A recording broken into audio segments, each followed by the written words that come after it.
உலக டெஸ்ட் அணியில் சாம்பியன் பட்டத்தை வெல்வது யார் என்ற போட்டி கடந்த 11ஆம் தேதி லார்ட்ஸ் மைதானத்தில் துவங்கியது.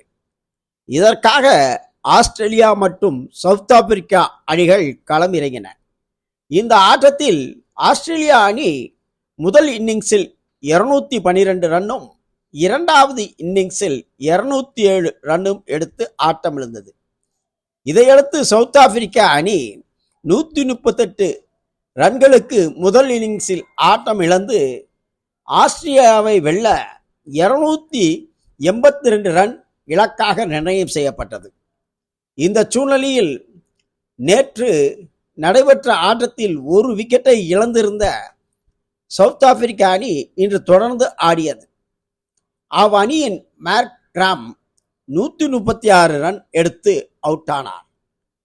அவ்வணியின் கேப்டன் பவுமா 66 ரன்கள். இருவரும் சேர்ந்து கிட்டத்தட்ட 212 ரன் சேர்த்த நிலையில் ஆஸ்திரேலியா அணியை சவுத் ஆப்பிரிக்கா அணி 5 விக்கெட்டுகள் வித்தியாசத்தில் வெற்றி பெற்றது. அதாவது 282 ரன்களுக்கு 5 விக்கெட்.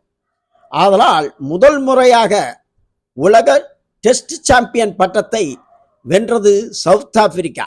இது கிரிக்கெட் வரலாற்றில் மிகப்பெரிய சாதனையாகும்.